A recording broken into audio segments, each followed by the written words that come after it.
लोग पूछ रहे हैं कि मैं क्यों लड़ रहा हूं वैशाली। लोग पूछ रहे हैं सवाल कि क्या आपके लड़ने से इंडिया गठबंधन कमजोर नहीं होगा, क्या बीजेपी नहीं जीत जाएगी। मैं उन लोगों से एक गुजारिश कर रहा हूं और अपनी बात रख रहा हूं। ये मेरे तस्वीर के बगल में तस्वीर देखिए, स्क्रीनशॉट है। डॉक्टर संजीव कुमार एमएलए बिहार, ये शख्स जो है ये विधायक है परबत्ता से। संजीव कुमार, डॉक्टर संजीव कुमार विधायक परबत्ता, ये जेडीयू का विधायक है। क्या लिखता है सुनिए। मैं आज अपने समाज के युवाओं और अभिभावकों से अनुरोध करता हूं, जो काबिल शख्स अपने समाज का है और आज इस मैदानी जंग में खड़ा है, उसे खुलकर साथ दे, नहीं तो भविष्य में हम लोगों की आने वाली पीढ़ी कभी माफ नहीं कर पाएगी। जय परशुराम। डॉक्टर संजीव कुमार विधायक परबत्ता। सोचिए, ये शख्स जेडीयू का विधायक है, उसके बाद क्या कह रहा है कि जो जहां उसकी जाति का उम्मीदवार हो, आरजेडी से हो, सपा से हो, बसपा से हो, मतलब किसी पार्टी से हो बिहार में, उसको वोट दीजिए। आप कल्पना कर सकते हैं इस देश का सवर्ण समाज किसको वोट करता है। ये आरजेडी समर्थक जो मुझसे सवाल पूछ रहे हैं उनको समझना पड़ेगा। वैशाली में 75 साल से किसी एससी एसटी ओबीसी को संसद नहीं पहुंचा है, वहां रिप्रेजेंटेशन नहीं है। दलित पिछड़े आदिवासी चुनाव लड़ने की सोच नहीं सकते, अल्पसंख्यक समाज के लोग सोच नहीं सकते हैं, क्योंकि धनबल और बाहुबल के खिलाफ कोई खड़ा नहीं होना चाहता है। न तो मैं इंडिया गठबंधन के खिलाफ हूं, न मैं रामविलास पासवान जी के खिलाफ हूं। मैं खिलाफ हूं मनुवाद के खिलाफ, जातिवाद के खिलाफ। सोचिए, आज भी 15% अल्पसंख्यक समाज को बीजेपी टिकट नहीं दे रही है। आज भी जेपी नड्डा कह रहे हैं कि इंडिया गठबंधन का जो मैनिफेस्टो है, कांग्रेस का जो मैनिफेस्टो है, वो मुसलमानों का तुष्टीकरण है। लेकिन वहीं विपक्षी दलों की घिग्गी बन जाती है सवर्ण तुष्टीकरण बोलने में। क्यों? क्योंकि तमाम इंडिया गठबंधन में सवर्ण दल है और सवर्णों का बोलबाला है वहां भी, मतलब राइट भी मेरा, लेफ्ट भी मेरा, सेंटर भी मेरा। तो हम लोग कहां जाएंगे? मैं इसलिए कह रहा हूं 75 साल का जो सूखा है वो खत्म करना है।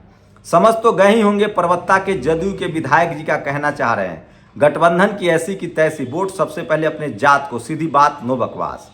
आप भी सीखिए, कब तक बैकवर्ड बने रहिएगा। जीता दीजिए मुंगेर, उसके बाद वहां हमेशा पिछड़े लोग ही सांसद बनेंगे। इस बार समझदारी से वोट करें।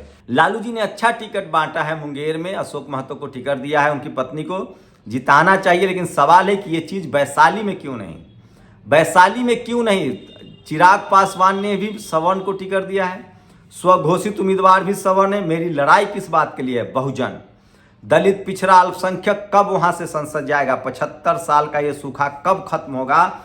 और सोचिए, इसका एग्जाम्पल दे रहा हूं। बाप पार्टी बनी, मैं फिर कह रहा हूं, मैं पिछले 10 साल से बहुजन नेताओं को एकजुट करने की कोशिश कर रहा हूं, नहीं हो रहा है। तो समाज ही एकजुट हो जाइए, दलित, पिछड़ा, अल्पसंख्यक। अब बताइए, जब कांग्रेस के सारे नेता बीजेपी में जा रहे हैं, ज्यादातर सवर्ण, आरजेडी के सवर्ण नेता बीजेपी में जा रहे हैं, तो सिर्फ दलित पिछड़ा जा रहे हैं तो उसको दोष मत दीजिए। लेकिन सवाल है कि कल कौन गारंटी लेगा? जो बीना देवी, चिराग पासवान की पार्टी तोड़ चुकी हैं, घर से सामान फेंकवा दिया, कल कौन गारंटी लेगा कि अगर मुन्ना शुक्ला जीतते हैं आरजेडी से तो वो समाज के साथ रहेंगे, इंडिया गठबंधन के साथ रहेंगे? लेकिन मेरी गारंटी है, मायावती जी की गारंटी है, अखिलेश यादव की गारंटी है, लालू यादव की गारंटी है, हेमंत सोरेन की गारंटी है। हेमंत सोरेन ने जेल जाना पसंद किया है, वो आरएसएस के साथ नहीं गए, तो मायावती जी नहीं जा सकती आरएसएस के साथ, बीजेपी के साथ, ये गारंटी है। अखिलेश यादव नहीं जा सकते, ये गारंटी है। लालू यादव नहीं जा सकते, ये गारंटी है। हेमंत सोरेन नहीं जा सकते, ये गारंटी है। स्टालिन नहीं जा सकते, ये गारंटी है। उसी तरह से शंभू नहीं जाएगा, ये गारंटी है, क्योंकि मैं बहुजन आइडियोलॉजी पर बात करता हूं। मैं बहुजन हूं और बहुजन के नाम पर चुनाव लड़ूंगा, सवर्ण तुष्टीकरण के खिलाफ। सोचिए, इस देश में 8% आबादी है, 11 करोड़ से ज्यादा, 11 करोड़ की आबादी है आदिवासी समाज की। इतना फ्रांस और स्पेन मिलाकर है। क्या आपका कोई आदिवासी दोस्त है? आपके ऑफिस में है? टीवी, अखबार, जुडिशियरी, मीडिया, सुप्रीम कोर्ट में एक जज नहीं है। तो ये लड़ाई रिप्रेजेंटेशन की है दोस्तों, आप समझिए इस बात को। मेरी कोई राजनीतिक महत्वाकांक्षा नहीं है, मैं अपने काम से खुश हूं, लेकिन मेरी नैतिक जिम्मेदारी है कि मैं वैशाली से हूं तो वैशाली के लिए लड़ूं।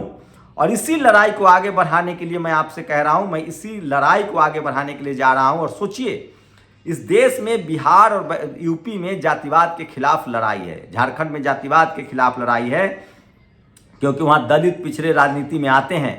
लेकिन वो कौन लोग हैं जो कहते हैं कि जाति देखकर लड़ाई? आज दक्षिण से कश्मीर से कन्याकुमारी तक, केरल तक कौन लोग हैं, बताइए कौन लोग हैं जो किसी भी कीमत पर बीजेपी को वोट दे रहे हैं? आप मुझे बताइए। वो जात इस देश के बहुजन समाज को सीखना चाहिए, सवर्ण समाज से। परबत्ता का जेडीयू का विधायक क्या कह रहा है? वो कह रहा है कि किसी भी कीमत पर आपको वोट देना है। किसको?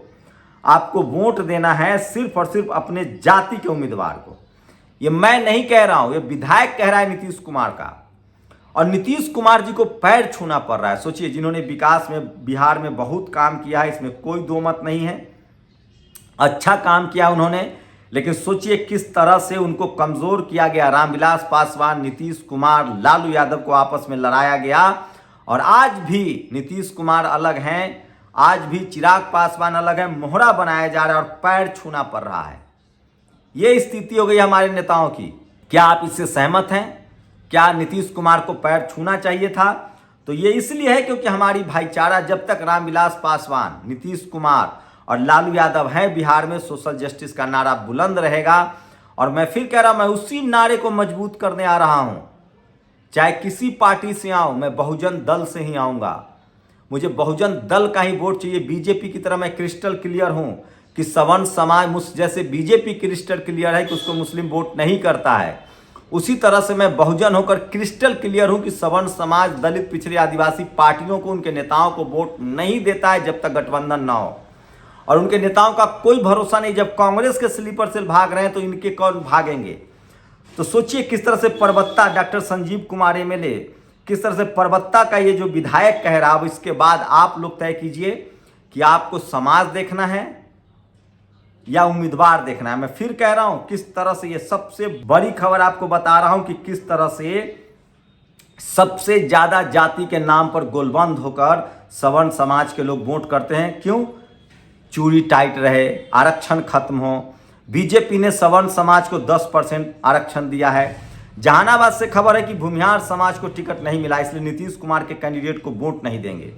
ये कैसन गठबंधन हुआ जी? नीतीश जी का वोट सब जगह चाहिए भाजपा को, लेकिन नीतीश जी के कैंडिडेट को भाजपा का कोर वोटर नहीं देगा। वो भी इसलिए कि कैंडिडेट उनके जात का नहीं है। पिछली बार चिराग पासवान को भी हराया गया था, क्यों नहीं विधानसभा में अच्छा परफॉर्म कर पाए थे? चिराग पासवान और नीतीश कुमार को आपस में लड़ाया गया, इस बार फिर से लड़ाया जा रहा है। लेकिन नीतीश कुमार ने होशियारी किया, 10 टिकट जो है उन्होंने इस बार दिया है गैर सवर्ण को, और 6 टिकट सवर्ण को दिया। तो नीतीश कुमार के कैंडिडेट जीतते हुए दिखाई दे रहे हैं। लालू जी ने अब तक 1 सवर्ण टिकट दिया, उनके कैंडिडेट जीतते हुए दिखाई दे रहे हैं। बीजेपी ने बिहार में 11 टिकट सवर्ण समाज को दिया है, 10 या 11, 17 में से। बताइए सवर्ण समाज के लोग किसको वोट देंगे? और कल जीत के बीना देवी या मुन्ना शुक्ला नहीं जाएंगे बीजेपी में, किसकी गारंटी है? मान लिए 10 सीटों की कमी पड़ गई, 20 सीटों की कमी पड़ गई, लेकिन शंभू की गारंटी है कि मैं आरएसएस के साथ नहीं जा सकता हूं, मैं बहुजनों के खिलाफ नहीं जा सकता हूं। मायावती जी की गारंटी है, अखिलेश यादव की गारंटी है, लालू यादव की गारंटी है, हेमंत सोरेन की गारंटी है, स्टालिन की गारंटी है, बहुजन समाज की गारंटी है। आज 10 साल में, जब 60 साल कांग्रेस के खिलाफ हम रहे, आज 10 साल से बीजेपी में हैं। स्कूल, अस्पताल उनके लिए मुद्दा नहीं है, रिजर्वेशन खत्म हो रहा है, 30 लाख नौकरियां बंद हैं, सबसे ज्यादा बैकवर्ड, दलित बैकवर्ड के नुकसान हो रहा है। तो मेरी लड़ाई बहुजन नेताओं से नहीं है, बहुजन पार्टी से नहीं है, सवर्ण तुष्टीकरण के खिलाफ है। बहुजन के रिप्रेजेंटेशन का मामला है, दलित, पिछड़े, आदिवासी, अल्पसंख्यक, किसानों के रिप्रेजेंटेशन का मामला है। इसलिए मैंने वैशाली जा रहा हूं, क्योंकि मैं वहीं का हूं। और जब मैं पूरे देश में बहुजन एकता की बात करता हूं और वैशाली में अगर मैं काम नहीं कर पाया तो मेरा बोलना बेकार है। इसलिए मैंने कहा है कि मैं राजनीति में इसलिए जा रहा हूं ताकि कल कोई रोहित वेमुला, कोई कल लक्ष्मण यादव, कोई डॉक्टर रितु, प्रोफेसर रविकांत, वो तमाम बहुजन समाज के अधिकारी, कर्मचारी जो सोशल जस्टिस की लड़ाई लड़े, जिन पर हमला होता है, जो समाज के लिए संघर्ष कर रहे हैं, बहुजन समाज पार्टी से पहले उन सामाजिक आंदोलनकारियों को रखे। अगर ऐसा न, हमारे पुरखे कितने होशियार थे, हमारे पुरखों ने अगर पैसा को वोट दिया होता, बाहुबल और धनबल को वोट दिया होता, तो मायावती जी, मान्यवर कांसी राम साहब, सोनेलाल पटेल, रामस्वरूप वर्मा, जगदेव बाबू, लालू प्रसाद यादव, रामविलास पासवान, नीतीश कुमार, ये सब राजनीति में नहीं आ पाते। जननायक कर्पूरी ठाकुर, नहीं आ पाते। इसलिए मैं कह रहा हूं बहुजन समाज के लोगों, शिबू सोरेन नहीं आ पाते। मैं इसलिए कह रहा हूं बहुजन समाज के लोगों, धन बल नहीं, बाहुबल नहीं, इस बार बहुजन। आप लोग अपनी प्रतिक्रिया जरूर दीजिए। शुक्रिया। नेशनल दस्तक की आपसे गुजारिश है कि अगर इसको बचाना चाहते हैं तो नेशनल दस्तक को सब्सक्राइब करने के लिए रेड कलर के सब्सक्राइब बटन को दबाएं, फिर बेल आइकन की घंटी दबाएं। नेशनल दस्तक को बचाने के लिए बहुत जरूरी है कि हर खबर को शेयर करें, लाइक करें, कमेंट जरूर करें।